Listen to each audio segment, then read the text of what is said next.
Le dernier crash des cryptos, il a été soudain, vraiment brutal. Des milliards se sont évaporés en à peine quelques heures. Alors, la grande question, c'est était-ce une attaque bien coordonnée ou simplement la panique d'un marché qui était de toute façon sur le point de craquer? On va essayer de démêler tout ça en regardant les données de plus près. Oui, que s'est-il vraiment passé? C'est la question à 1 million de dollars, si on peut dire. Au-delà des gros titres, au-delà de la panique générale, quelles sont les forces, peut-être invisibles, qui ont provoqué cette chute spectaculaire? C'est ce qu'on va décrypter maintenant en suivant la piste des indices. Forcément, sur Internet, les théories vont bon train. Il y en a deux principales qui ressortent du lot. La première, elle vise du très lourd, les géants de l'industrie eux-mêmes, accusés d'une sorte de manipulation interne.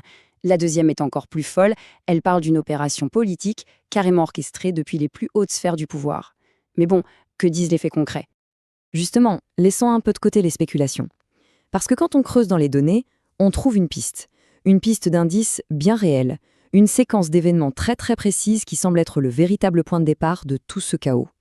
Et tout commence avec ce chiffre, 80 millions de dollars. Imaginez, une somme colossale déposée comme ça sur de nouveaux comptes, juste au lendemain d'une annonce géopolitique qui a mis tout le monde sous tension.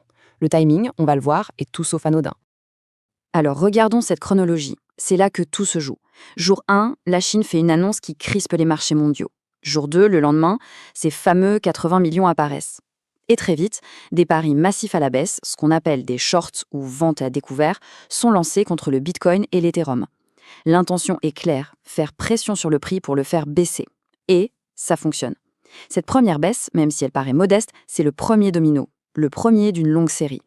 Mais comment est-ce possible? Comment une si petite baisse au départ a pu provoquer un tel séisme? La réponse, elle tient en un mot, ou plutôt une expression. L'effet de cascade. C'est un mécanisme aussi puissant que dangereux, un vrai piège pour les marchés. D'ailleurs, l'expert Jordi Alexander le dit bien, ce n'est pas une première. Ça rappelle exactement ce qui s'est passé en mai 2021. On avait un marché complètement euphorique, avec des investisseurs qui, poussés par le FOMO, vous savez, cette peur de rater une opportunité, prenaient des risques insensés. Ils s'endettaient à fond pour parier encore plus gros. C'est ça, l'effet d'évier. Et c'est ça qui a rendu tout le système incroyablement fragile. Bon, une cascade de liquidation, c'est quoi au juste? En fait, c'est assez simple à comprendre. C'est un cercle vicieux. Une première baisse de prix va forcer la vente automatique des positions des traders les plus endettés. Le problème, c'est que ces ventes massives, eh bien, elles font encore plus baisser le prix, ce qui déclenche d'autres ventes automatiques chez d'autres traders, et ainsi de suite. C'est une véritable boule de neige qui dévale la pente et que plus personne ne peut arrêter. Voilà comment le piège se referme, étape par étape. Tout part de traders qui sont surendettés, avec un levier trop élevé. Ensuite, il suffit d'une petite baisse de prix, presque rien, pour déclencher les premiers appels de marge. Là, les plateformes n'ont pas le choix, elles vendent automatiquement les positions pour récupérer leur argent. Et c'est le début de la spirale infernale. Ces ventes font chuter le prix, ce qui déclenche encore plus de ventes, jusqu'à l'effondrement. D'accord, donc on a ce mécanisme de cascade. Mais est-ce que ça explique tout?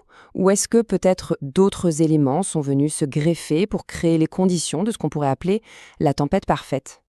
C'est là qu'un autre observateur, connu sous le pseudo d'Elon Trades, apporte deux nouvelles pièces au puzzle. Et elles sont cruciales. Selon lui, ce n'était pas du tout un accident.